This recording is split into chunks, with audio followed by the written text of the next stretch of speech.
Clairsentience is a psychic ability that allows you to pick up information through feelings, emotions, or even physical sensations. Everyone is clairsentient, just to varying degrees. The feeling these people get is subtle, but it is always completely unavoidable and undeniable. Kind of reminds me of sonar, where you are just extra physically sensitive to the subtle vibrations and frequencies that everything is emitting all the time. People with clairsentience can walk into a room or anywhere, even outside, and just immediately feel the vibe, which doesn't necessarily mean that they know exactly what's going on or what has happened or what is about to happen there, but they can always tell if something's off or if it's really good positive vibes. When they meet someone, they can immediately tell if they're going to have a good or bad experience with this person, and sometimes they can even feel everything that's on that other person's mind. They can even pick up somebody else's headache, unfortunately. A lot of these people can be called empaths, but I don't necessarily always agree with that. I would have to say this is something I do notice more in women in general. I believe becoming a parent just naturally turns this ability up in both men and women, but especially in women.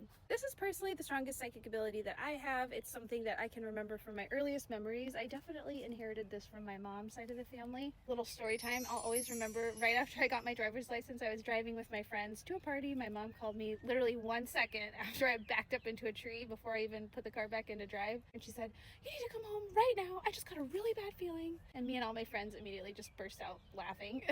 I could not get away with anything growing up. Some people know very deeply. These people physically feel them very deeply. Going to places, even like the grocery store, can be extremely overwhelming at times because, again, these people can feel everyone's everything. You feel this person's emotions, you feel that person's thoughts, their judgments about you or somebody else.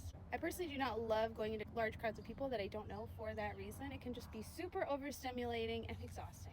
It is really hard to turn down unless you know how, which is why it's important for these people to learn how to work with it instead of against it. I've seen a lot of people with clairsentience and other psychic abilities, including myself, struggle with anxiety because we absorb the energy and thoughts of everybody around us, especially if we're unaware that we have this or other abilities. Some of these people might even develop a unfortunately. Others can use things like food or other things to numb out these feelings. If this sounds like something you have, I would actually really encourage you to look into getting attuned to Reiki. Reiki is just kind of like a natural filtration system for energy. It is obviously important for everybody, but especially these people, to spend time in nature because it's literally the best place to decompress and just effortlessly, naturally release any excess energy. Also, meditation and alone time to quiet your mind and reset are essential for these people. Did I forget anything? I'm sure I did. Are you clairsentient? Which ability should I talk about next? Let me know in the comments below. I would love to hear from you and follow along if you'd like to hear more. My next video will be a Reiki story time, so I'll talk to you soon. Okay, bye.